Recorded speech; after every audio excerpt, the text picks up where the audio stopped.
Hampullaykichik wawqipanikuna, allinllachu kachkankichik.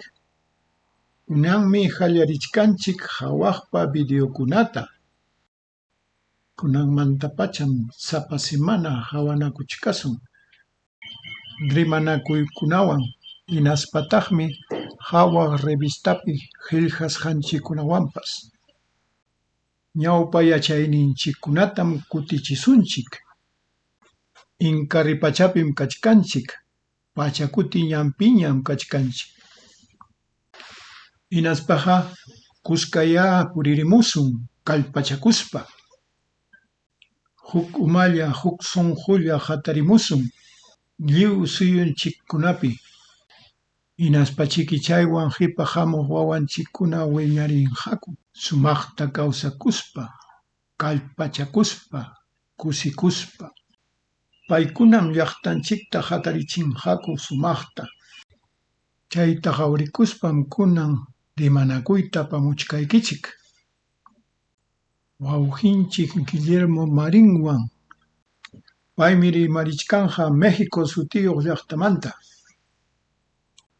Hinaspa tinkuchisun Anahuac runakunata Tawantinsuyo runakunawan.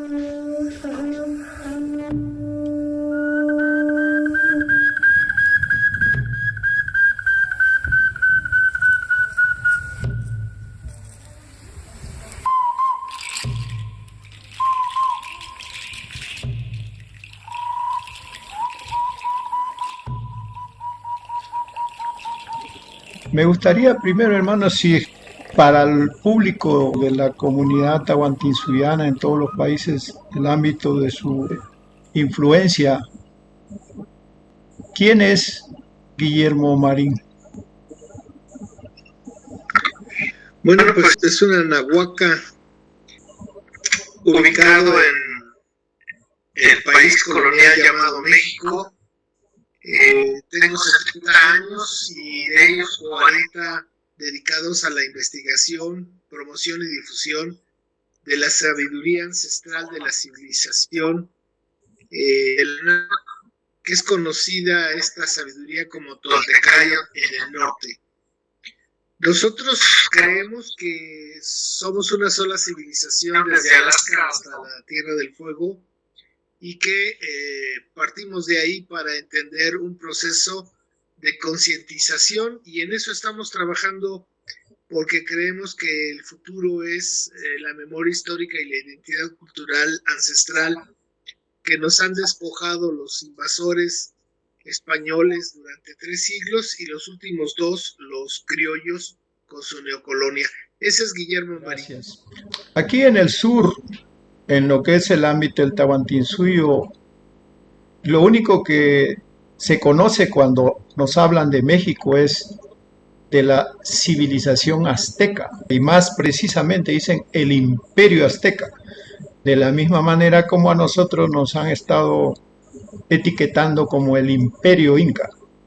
Aquí es un trabajo bastante arduo tratar de desmontar toda esa colonización mental.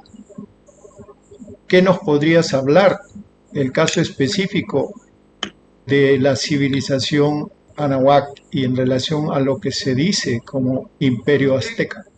Bueno, primero habría que precisar que en la lengua náhuatl, que es la lengua franca del norte, Sem Anáhuac quiere decir los que viven enteramente juntos entre las grandes aguas.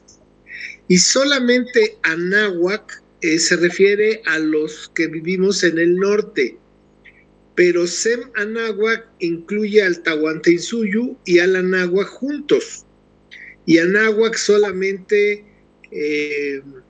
desde Alaska hasta Panamá, incluidas las islas del Caribe, parte de las islas del Caribe. Entonces, la civilización del Anáhuac comienza la invención de la agricultura hace 10,000 años, justamente aquí en los valles de Oaxaca. Ya se han encontrado semillas fosilizadas de teocintle en vías de ser maíz.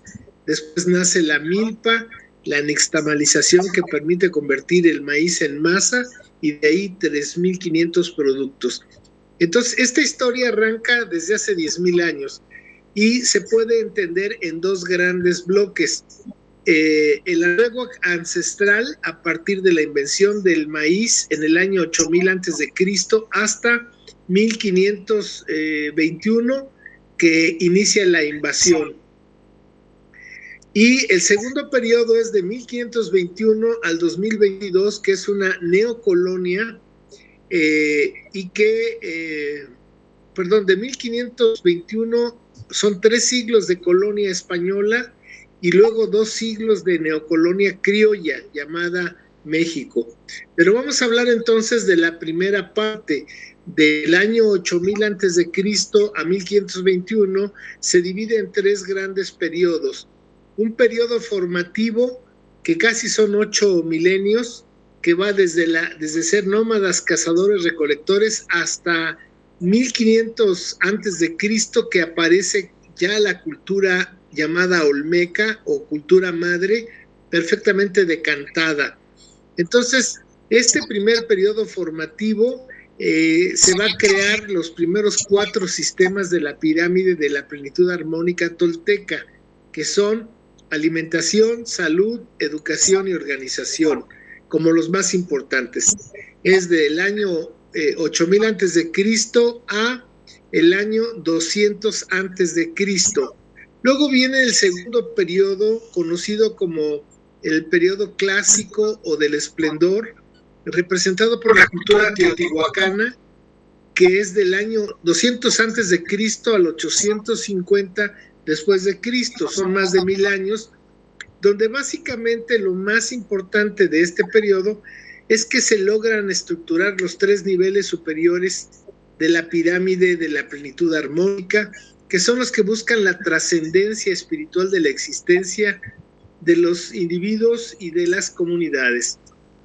Este periodo de más de 1000 años va a tener un fin con un cataclismo cultural, porque alrededor del año 850, misteriosamente los pobladores de estos lugares que llaman zonas arqueológicas actualmente, que en náhuatl se llaman Tolán, que no eran ciudades, ni eran fortalezas, ni eran palacios, ni eran centros ceremoniales, sino eran centros de investigación de la mecánica celeste y es lo que hoy entenderíamos como física cuántica, es decir, las capacidades energéticas del ser humano.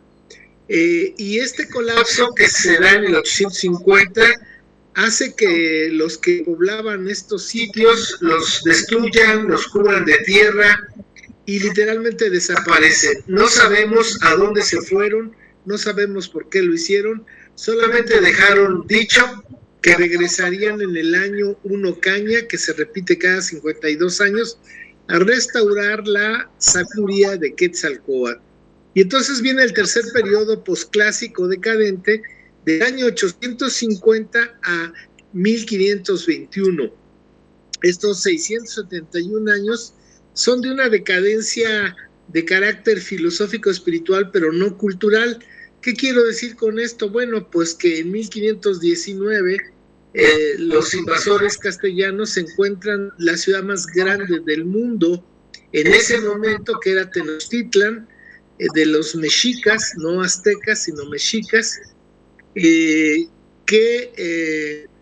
tenía grandes avances en arquitectura, en urbanismo, y que tenía alrededor, pues no se ha fijado muy bien la cantidad, pero se supone que andaban entre los 300,000 habitantes.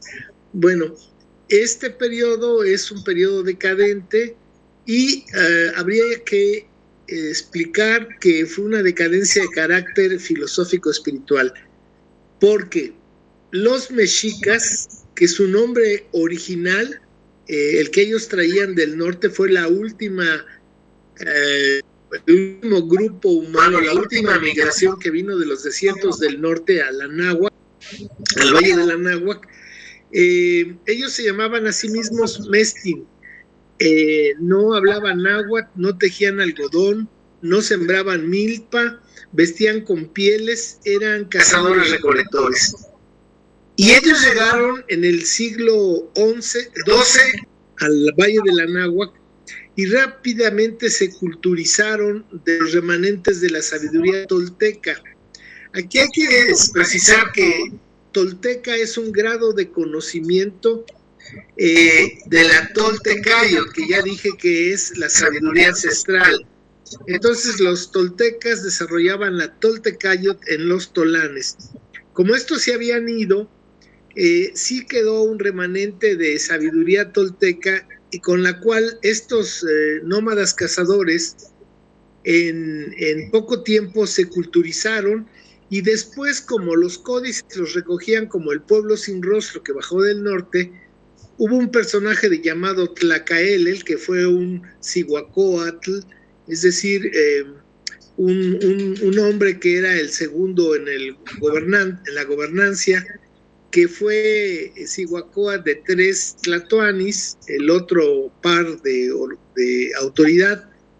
Y este hombre hizo una transformación muy radical y la Toltecayot, que era sumamente o de carácter espiritual, fundamentada en la educación y fundamentada en el desarrollo espiritual,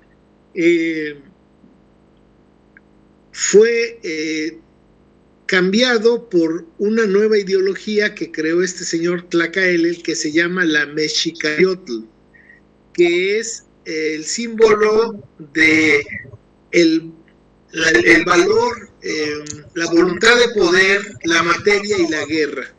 Entonces, este señor Tlacaelel va a dar un giro de 180 grados a una tradición milenaria representada por Quetzalcóatl, el símbolo de la espiritualidad tolteca, y va a imponer a un dios que ellos traían del norte llamado Huitzilopochtli. Entonces, por ejemplo, las escuelas, en vez de ser escuelas para la vida, se convirtieron en escuelas militares para los hijos de la base del pueblo. Para ellos iban a ser soldados y para las élites oficiales. Entonces, se le dio un giro muy grande de materialismo a la cultura mexica, que comenzó a tener poder hasta 1440. Fíjate qué interesante, Juan. Los mexicas hasta 1439 eran tributarios de otro pueblo llamado Azcapotzalco y de un señor llamado Maxtla.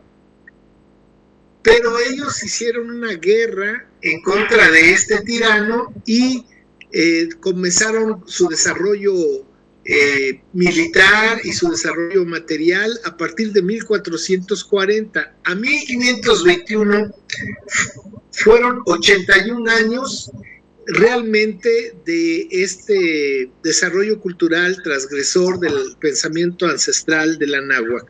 Entonces, ellos se llamaron finalmente a sí mismos mexicas, pero en 1843 un historiador norteamericano llamado William Prescott escribió un libro sobre la historia antigua de México en inglés, y él se dio cuenta que para los lectores anglófonos había mucha confusión entre mexicano y mexica, y entonces él tomó la palabra azteca para referirse a los mexicas. Ellos nunca se llamaron a sí mismos aztecas, ellos eran mexicas y habían sido mestiz. Bueno, con esto te hago una síntesis de este proceso histórico. Cuando llega Pizarro al área que era el Tahuantinsuyo, por la experiencia ya de Cortés, Pizarro tiene ya una estrategia bastante definida para llevar la civilización tahuantinsuyana a una crisis existencial y de valores, que reventó a partir de la historia que crea con la supuesta guerra entre Huáscar y Atahualpa, guerra en la cual Atahualpa habría mandado matar a su propio hermano, Huáscar. Es el mismo Pizarro el que manda matar a Huáscar a través de Hernando de Soto y el grupo que manda específicamente con ese fin, para crear en el Tahuantinsuyo el cisma, ¿no? En una civilización donde mentir no era habitual, ¿cierto? Donde la base filosófica que hacía posible la convivencia humana no suponía la mentira, donde la palabra era, tenía vida. En ese contexto, que Atahualpa mande matar a su hermano suponía un cisma de consecuencias irreparables, ¿no? De la cual Pizarro saca provecho para establecer supuestas alianzas que eran básicamente eran levas coercitivas, ¿no? Pero básicamente se habla de supuestas alianzas con grupos que estarían enemistados con el Inca, etcétera, etcétera, ¿no? Pero yo pienso que la civilización del Tahuantinsuyo al momento de la llegada de los españoles estaba en su esplendor filosófico, espiritual, material, científico, tecnológico, y no estaba precisamente en decadencia ni estaba en medio de una guerra civil como han sostenido los historiadores. Por supuesto que los historiadores nunca han probado nada sobre esas supuestas guerras civiles. Pero en ese contexto, lo que yo quería puntualizar es de que nos ha costado tiempo y trabajo poder reencontrar nuestros vínculos, ¿cierto? Ancestrales del norte y sur. Y nos ha costado trabajo porque nos han impregnado de esa mentalidad imperial, ¿no? O sea, el imperio azteca y el imperio de Tahuantinsuyo, y con esa mentalidad imperial, incluso muchos de nuestros propios hermanos creen que reivindicar al imperio del Tahuantinsuyo les da una especie de estatus, ¿no? Como que sí, al reivindicar imperio sí está reivindicando desarrollo, ¿no? Y lo cual, no, como tú mismo dices, no necesariamente es así, todo lo contrario. Toda la historia que existe sobre lo que llaman prehispánico, fíjate nada más que agravio, ¿no? Llamarle a lo propio nuestro con relación al invasor, es solamente la versión de los invasores. En esa versión no están las voces de los invadidos, de los resistentes. Y además, en esas versiones que escribieron los invasores de espada y de crucifijo, estaban sujetas a la censura de la Santa Inquisición por parte del Vaticano y el Consejo de las Indias por parte de la corona española. Entonces, yo creo que nuestro error ha sido partir del discurso de Pizarro y de Hernán Cortés, tomándolos como válidos. Yo creo que son totalmente parciales, mentirosos y que además son denigrantes. Entonces, creo que hay que desechar esa historia y verla con mucho cuidado al hacer un análisis para crear una propia versión nuestra. Eso en primer lugar. Segundo lugar, tenemos que tomar en cuenta que hay 3 dogmas y 5 estrategias colonizadoras aplicadas en todo el Anáhuac, el Semanáhuac. El primer dogma, Juan, fue creado por el propio Cristóbal Colón cuando dijo que los descubiertos no tenían alma, por lo tanto no eran seres humanos, eran animales, y en consecuencia los animales no tienen propiedad privada. Así que todo lo que encontraran los descubridores era para ellos. El segundo dogma es que los descubiertos son violentos, peligrosos, caníbales, por lo cual se justifica la represión, la alineación y la pacificación a cualquier precio de estos seres peligrosos. El tercer dogma es que los invadidos son idólatras y demoníacos. Por lo tanto, ajenos a Dios, al Dios verdadero, tenían que ser evangelizados, recuperados e integrados a la civilización humana, aprendiendo el castellano, aprendiendo la cultura del invasor y ubicándose en su espacio que ya les había correspondido en el sistema colonial, que sigue vigente hasta nuestros días. Ahora, las 5 estrategias son: a los invadidos hay que quitarles la lengua para dejarlos mudos, para que no tengan capacidad de transmitir su cultura. La segunda estrategia es: a los invadidos hay que quitarles la memoria, los recuerdos, para dejarlos amnésicos, incapaces de saber de dónde vienen y dónde están y quiénes son. Tercera estrategia: a los invadidos hay que quitarles los conocimientos para dejarlos en calidad de estúpidos, incapaces e impotentes de transformar el mundo en el que viven, que siempre tiene que ser el extranjero el que transforme ese mundo.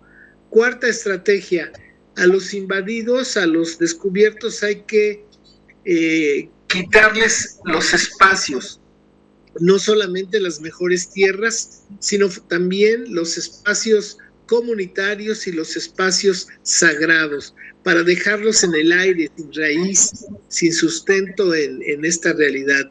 Y finalmente, la quinta estrategia es que a los invadidos hay que quitarles su espiritualidad para que no tengan un lugar de refugio, un lugar de huida, y que solamente en el discurso evangelizador, donde los españoles o los invasores tenían el mando, podían tener dominados completamente a estos pueblos.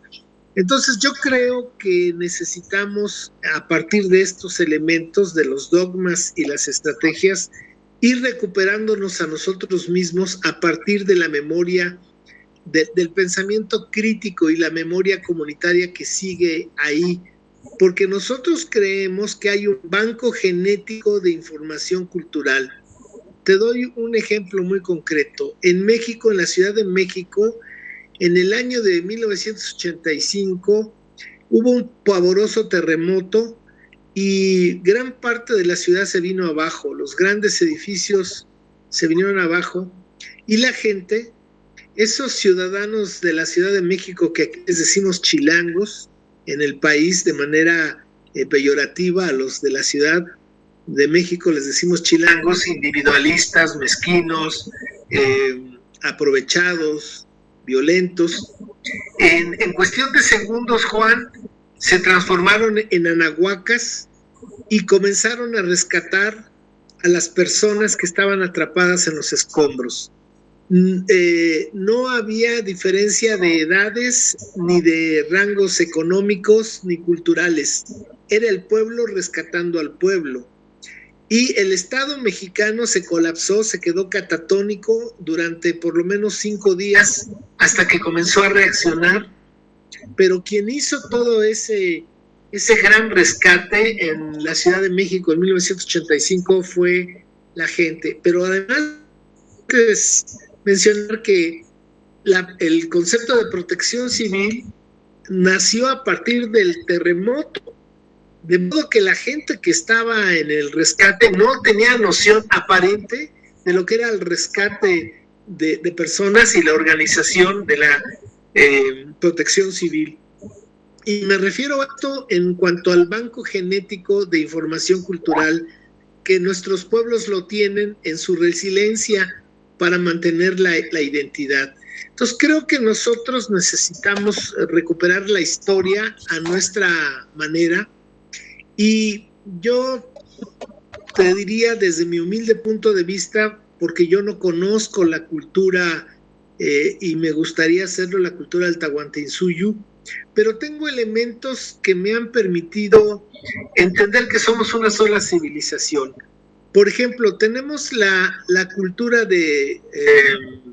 la cultura más antigua del continente Abyanáhuac, o casi le llamo yo al continente, porque en el sur le dicen Abyayala y en el norte le llamamos Anáhuac. Entonces yo junto y pongo Abyanáhuac, pero Caral, la cultura Caral es más antigua que la cultura egipcia.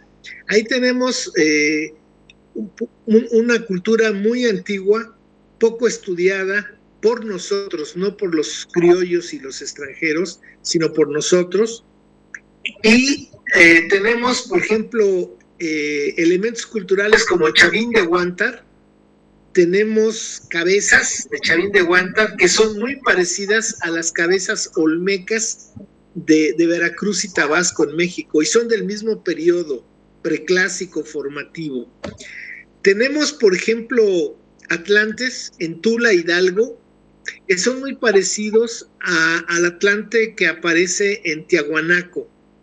La estructura cultural de Tiahuanaco es muy parecida a la cultura de Teotihuacán, y en el tiempo son coetáneas y son el punto de referencia del momento más luminoso de nuestra civilización, Tiahuanaco y Teotihuacán. Y la cultura inca y la cultura mexica son culturas, desde mi humilde punto de vista, de decadencia.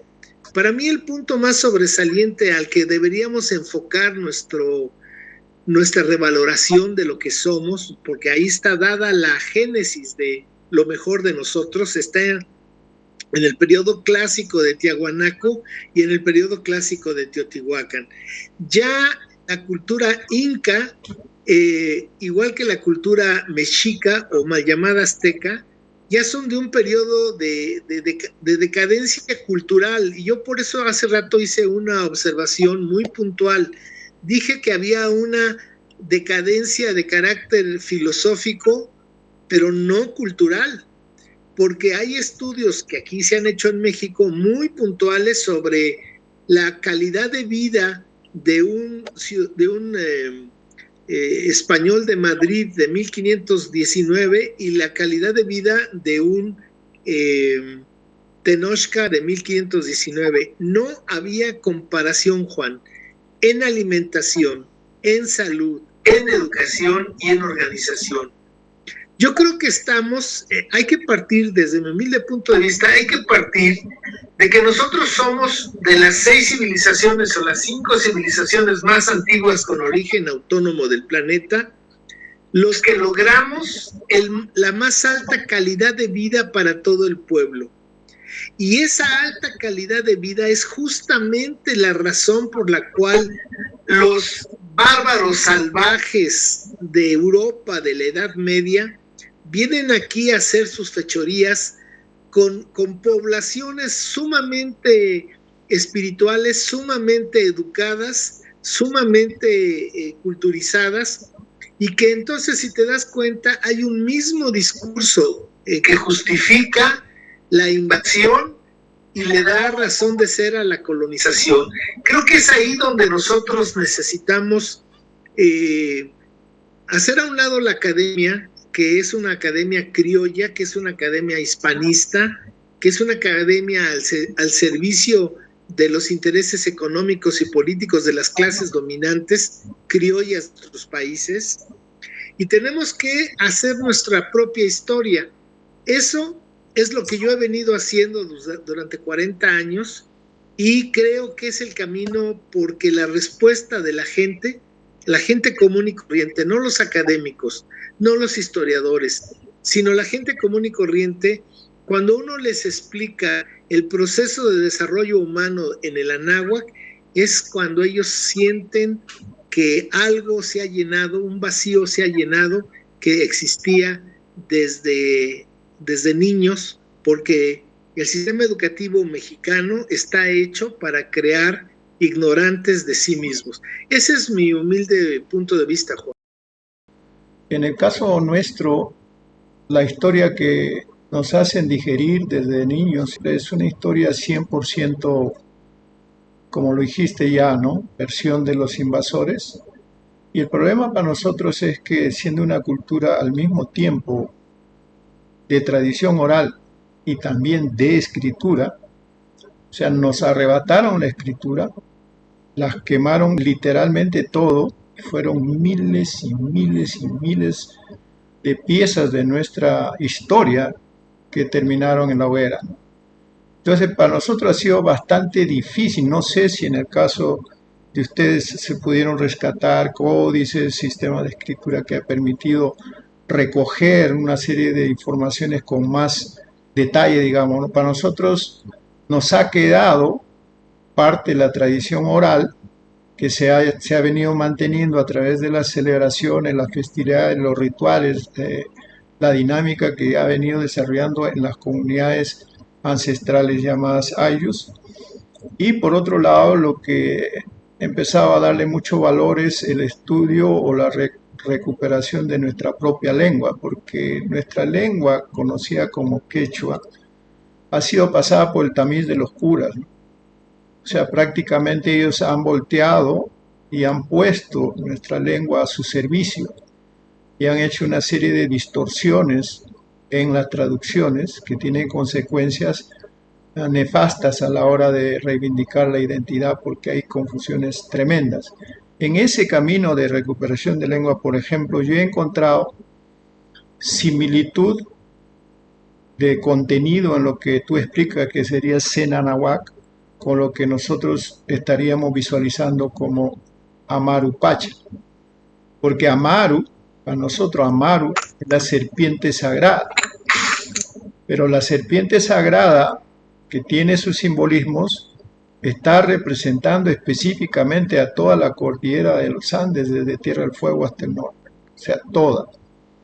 Y justamente la serpiente sagrada se simboliza con dos cabezas, porque no vemos sino esa forma en que se produce la relación de unidad o de dualidad complementaria que llamamos yanante. En ese contexto podríamos entender, podría ensayar una visión de que en la civilización Anahuac con la civilización tahuantinsuyo son yanantes, parte de una dualidad complementaria que la visualizaríamos como una gran civilización en todo el continente, ¿no? A partir de la lengua se puede ir desentrañando cosas que la información no nos las pone. Y por ejemplo, a partir de la lengua, al menos por mi parte, llego a entender que el concepto de Inca tiene una larga historia. O sea, la historia nuestra es una sola, no son varias. La clasificación que han hecho los historiadores es bastante arbitraria.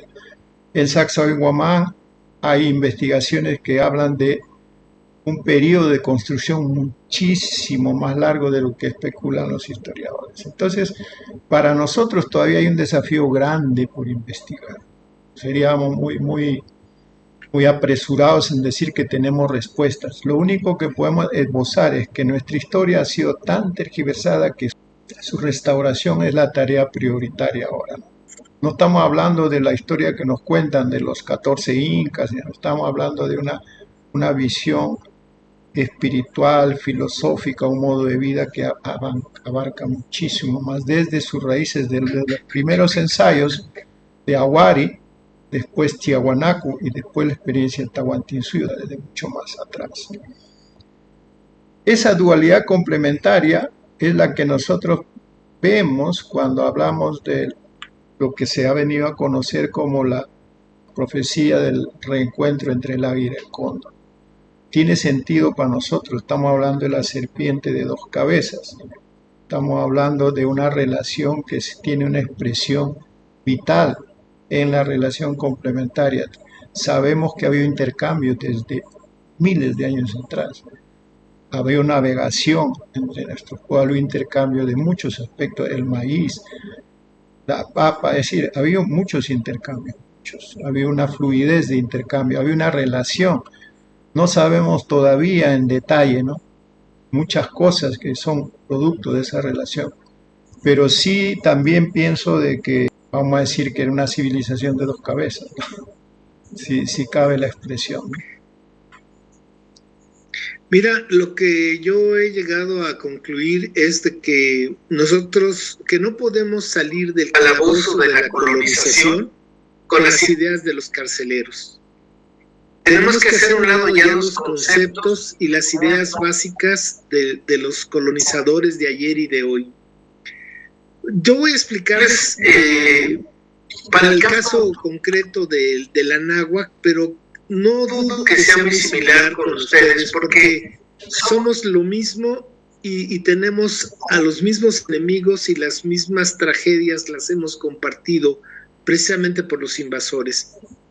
Pero en México, lo que malamente hoy se llama México, comenzó la invasión española en en 1521, duró 3 siglos la colonia, y en la colonia se hizo un sistema de castas donde los gachupines estaban hasta arriba, es decir, los españoles nacidos en España, luego seguían los criollos, hijos de español y de española, pero con la desgracia de haber nacido en esta tierra, ya eran de segunda, no podían acceder a los puestos más altos del gobierno, de la iglesia y del ejército y de la economía.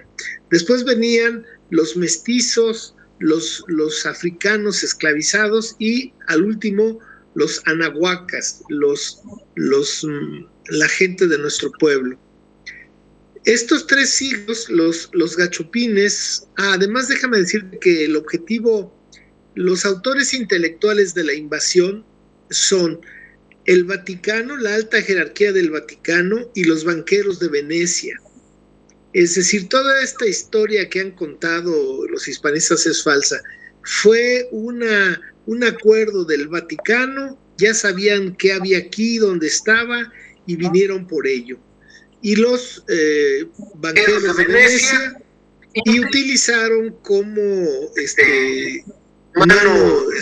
autores materiales de este epistemicidio y de este genocidio a la corona castellana y a la corona portuguesa. Entonces, 3 siglos en los cuales los españoles estuvieron más interesados en explotar que en destruir. Y de alguna manera durante estos 3 siglos, a pesar de estar explotados, nosotros mantuvimos mucho de riqueza de nuestra cultura. Luego, el siglo XIX, después de la traición que hacen los criollos en contra de los gachupines, con una supuesta guerra de independencia, que solamente fue tratarle de quitar el poder los criollos a los gachupines, y después de 11 años de guerra, cuando España estaba volteando hacia la república, decidieron mejor crear su propia república ellos acá, hicieron las paces, y en 1824 crean lo que hoy malamente conocemos como México. Pero fíjate qué interesante, en 1824 surge un país llamado indebidamente México, creado por extranjeros nacidos en España y extranjeros nacidos en el Anáhuac. Y en 1824, ese puñado de extranjeros van a crear un país de ellos y para ellos, donde los pueblos invadidos están excluidos y siguen excluidos. Es un país para criollos. Pero en 1824 van a tener un grave problema. Se van a dividir en 2 bandos, se van a traicionar entre ellos y van a crear los conservadores y los liberales. Los conservadores pro Europa y los liberales pro Estados Unidos. Y se van a pasar el siglo XIX peleando como perros y gatos en medio de invasiones que le quitan más de la mitad del territorio al espacio heredado por el reinato. Cuando termina este periodo de 1800, siglo XIX, Estados Unidos, bajo la doctrina Monroe, provoca un estallido social mal llamado Revolución Mexicana para expulsar a los intereses económicos y políticos de Europa de lo que era ya para ellos, según la política Monroe, su traspatio. Y entonces se va a crear un modelo que es, a partir de 1921, se crea la Secretaría de Educación Pública. Pero fíjate qué interesante, Juan, la Secretaría de Educación Pública en México tiene 2 objetivos, 2 metaobjetivos no declarados. Primeramente, crear mano de obra para la nueva inversión capitalista que va a surgir en el llamado milagro mexicano.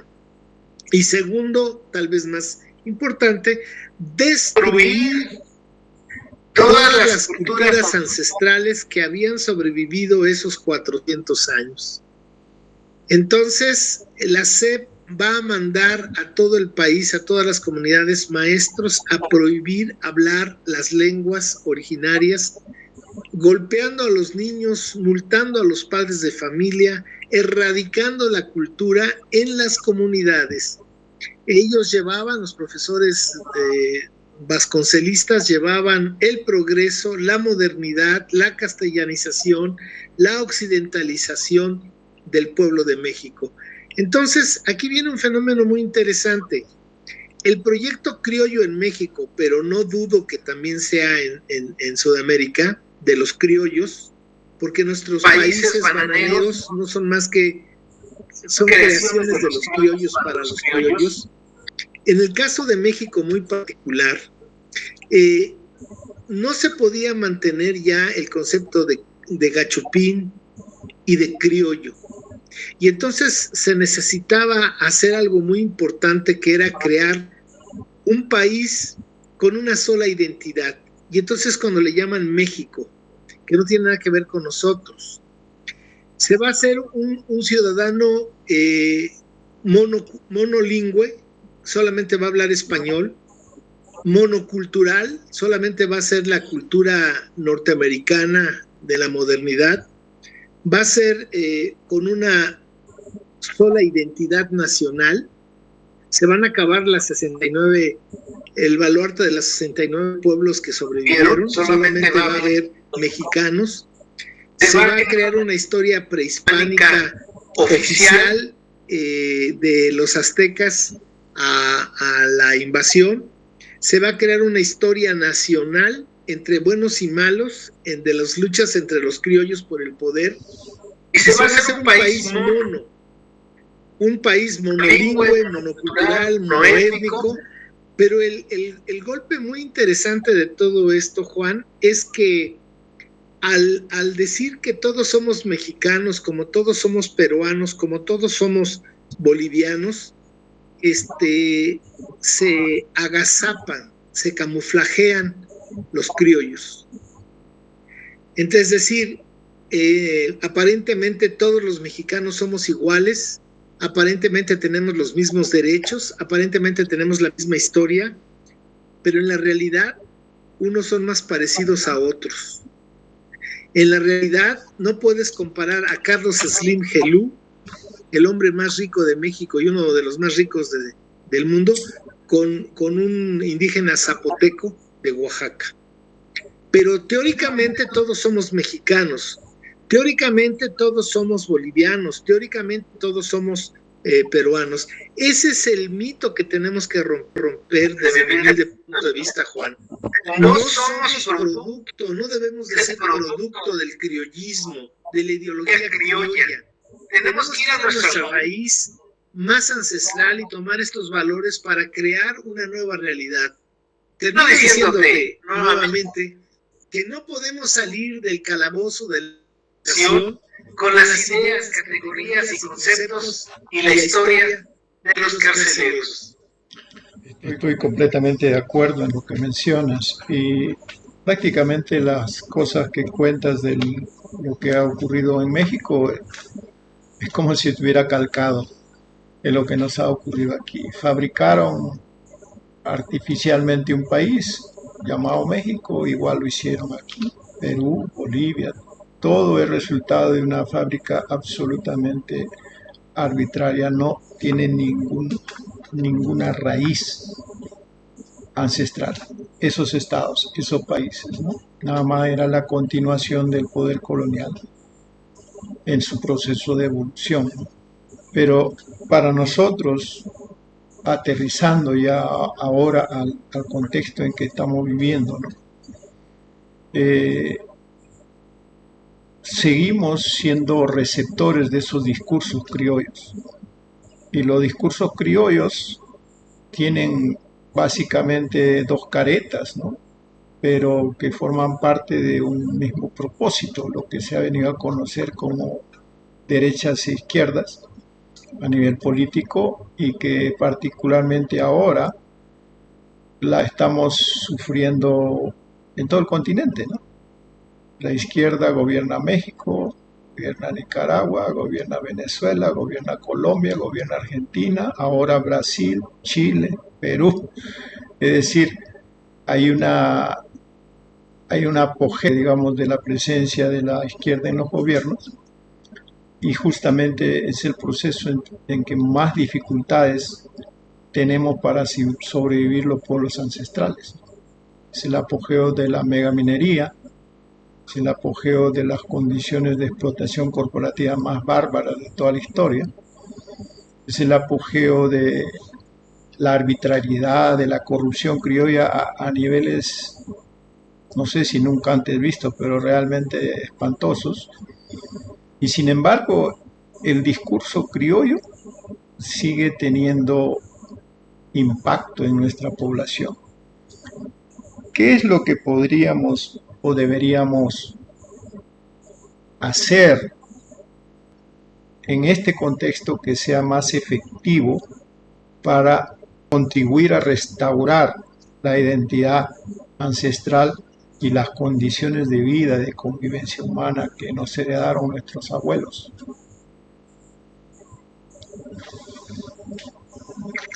Bueno, mira,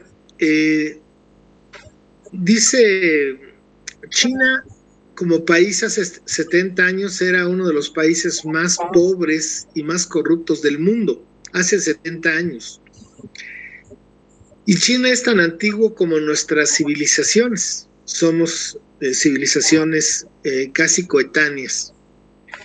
Lo que pasa es que, fíjate bien, en China, su país se llama China, los que gobiernan son chinos y hablan chino. En México, los que gobiernan son criollos, hablamos español y a nuestro anáhuac le decimos México. Entonces, hay un refrán chino muy conocido que dice que al hambriento no hay que darle pescado, sino enseñarlo a pescar. Y yo pienso que es limitada esa visión. Aplicado a lo que estamos hablando, yo pienso que a los pueblos del Anáhuac y del Tahuantinsuyo no hay que darles pescado ni enseñarlos a pescar. Hay que enseñarlos a pensar. Cuando nuestros pueblos piensen, sabrán si pescan, si siembran, si hacen artesanía. Ellos sabrán cómo resolver sus problemas, cada uno. No hay recetas y no hay subsidios. Cada quien con su pensamiento resolverá su situación. Por lo tanto, yo creo que la solución no va a ser, porque mira, la izquierda y la derecha siguen siendo de criollos muy con una ideología criolla como Bolsonaro, por ejemplo, o depredadores, explotadores, deshumanizados, herederos de, en este caso, de Hernán Cortés y de Pizarro. Y también tenemos criollos de izquierda, como Las Casas, como Antón de Montesinos, que quieren proteger e integrar a los pobres invadidos y rescatarlos.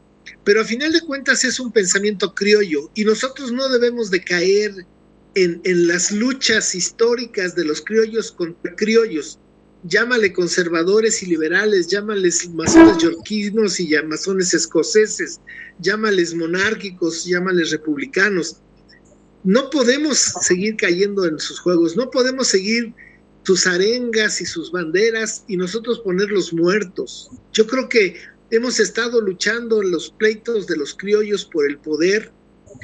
Necesitamos buscar nuestras propias batallas y desde mi humilde punto de vista, no son ni las armas ni los partidos políticos, porque la función de los partidos políticos en todo el mundo es partir, dividir a los pueblos y enfrentarlos.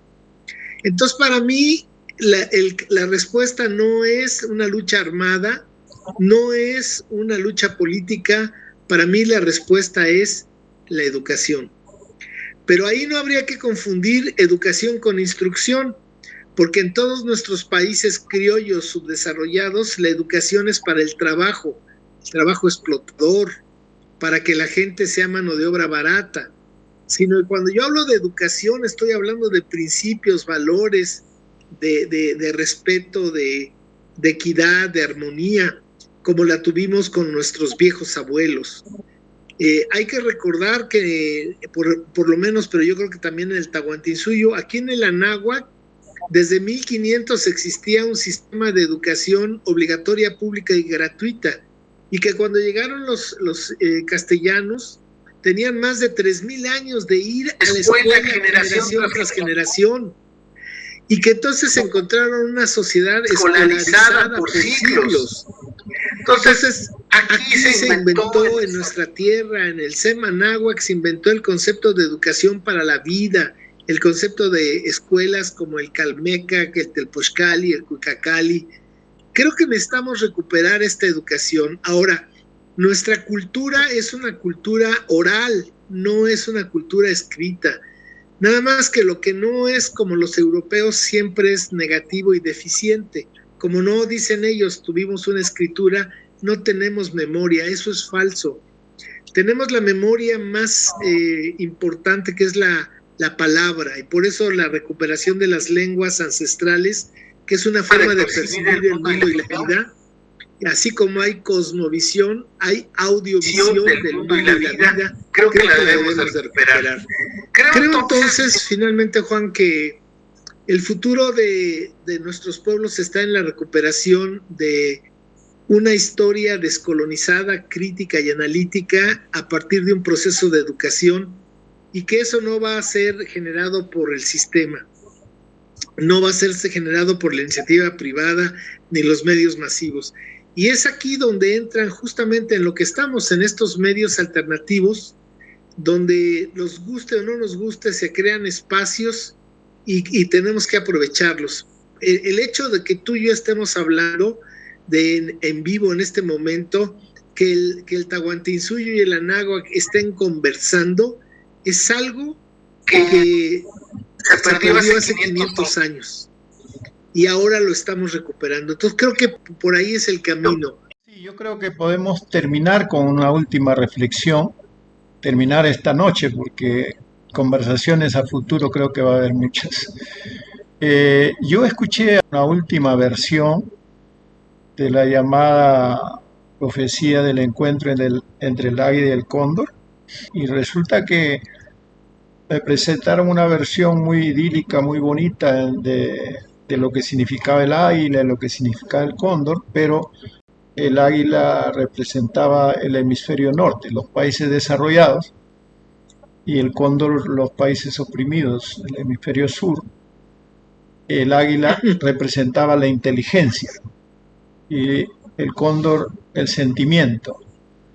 Y resulta que hay muchas personas que repiten y caen en esa lógica sin pensar. Y me gustaría tu opinión, que con esto podamos entender nuestro reencuentro, porque es un reencuentro efectivamente para volar de nuevo, para alcanzar desde los cielos la restauración de nuestra hermandad, que fue rota también a nivel de todo el continente. ¿Qué percepción tienes tú del encuentro entre el águila y el cóndor?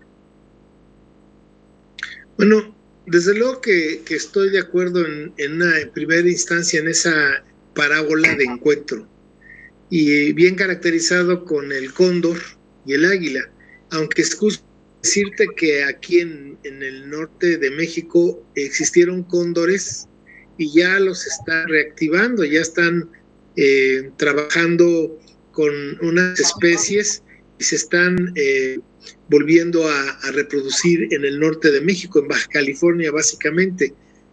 Pero yo creo que lo primero que hicieron los invasores es estudiarnos, entre comillas, para destruirnos, pero estudiarnos por nuestras diferencias, no por nuestras semejanzas. Y nos estudiaron a propósito con esto de divide y vencerás, como un archipiélago de islas separadas una de otra, de culturas, aún en nuestros propios, entre comillas, países, una fragmentación de culturas y de pueblos y de regiones. Pero tú te imaginas lo que es un continente con más de casi 1,000,000,000 de habitantes anahuacas o tahuantinsuyanos o abyanahuacas. Yo escuché hace tiempo estaba viendo un video donde me surgió una idea muy interesante. Era una conferencia que le daba un chino a empresarios españoles que iban a ir a China a hacer negocios. Y entonces el maestro chino comenzó haciendo comparaciones y dijo, España tiene tantos millones de habitantes, creo que 60 millones de habitantes, y China tiene 1,300. España tiene tantos kilómetros cuadrados, China tiene todos. Y así, ¿no? Entonces al final de estas comparaciones les dijo, yo les recomiendo que ahora que van a ir a China, no piensen que van a ir a un país. Tienen que pensar que van a un continente y a una civilización. Y yo dije, ándale, eso es lo que nos han quitado. El concepto de ser nosotros una sola civilización, un solo pueblo de 1,000,000,000 de personas, porque mira, te voy a decir, dice en lo que decía esto que viste del águila del norte, quiero decirte que actualmente hay más pueblos anahuacas mal llamados indígenas en Canadá y en Estados Unidos que de México a Panamá. En México hay 269 pueblos. Pon que en total haya 200 pueblos de México a Panamá, pero de Estados Unidos y Canadá tienen muchos más pueblos, aunque son menos habitantes, pero son más pueblos, más culturas, más lenguas. Entonces, eso es otra cosa que nos tenemos que quitar. Anáhuac va de Canadá hasta Nicaragua. Por eso en náhuatl, Nican, Ahuac es hasta aquí el Anáhuac. O sea, es lo que hoy llamamos Centroamérica y Norteamérica. Entonces, yo no acepto la visión anglosajona de una Europa del Norte. Y eso lo podríamos platicar en otra plática. Pero yo creo que el día que nosotros que nos quitemos de la cabeza las banderas, los himnos y los territorios fronterizos de los países de los criollos, para los criollos, y volvamos a vernos nosotros como hermanos que somos, en ese momento muchas cosas se van a acabar que no nos gustan. Y quien sabe mejor eso que nosotros son los que nos tienen oprimidos. Por eso nos invitan a la división, a la fragmentación, al odio, a las comparaciones, a las rivalidades.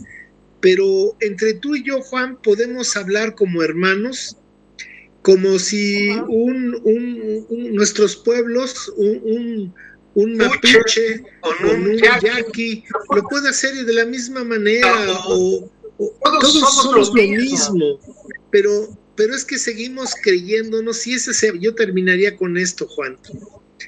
Uno de nuestros grandes problemas es que nosotros nos creemos, nos igualamos. Aquí en México hay un término peyorativo que es igualarse. Cuando alguien quiere parecerse a su opresor. Entonces, el problema de nosotros, malamente llamado mestizos, porque en otra plática yo quiero decirte que no existe el mestizaje. Esa es una falacia de los criollos para enredarnos. Yo digo que en México no hay mestizos, sino hay anahuacas desmemoriados, anahuacas amnésicos. Pero el mestizaje es un proceso dialéctico de un par de opuestos complementos en igualdad de circunstancias. Y aquí ha habido una invasión y una opresión y un abuso, entonces no hay mestizaje.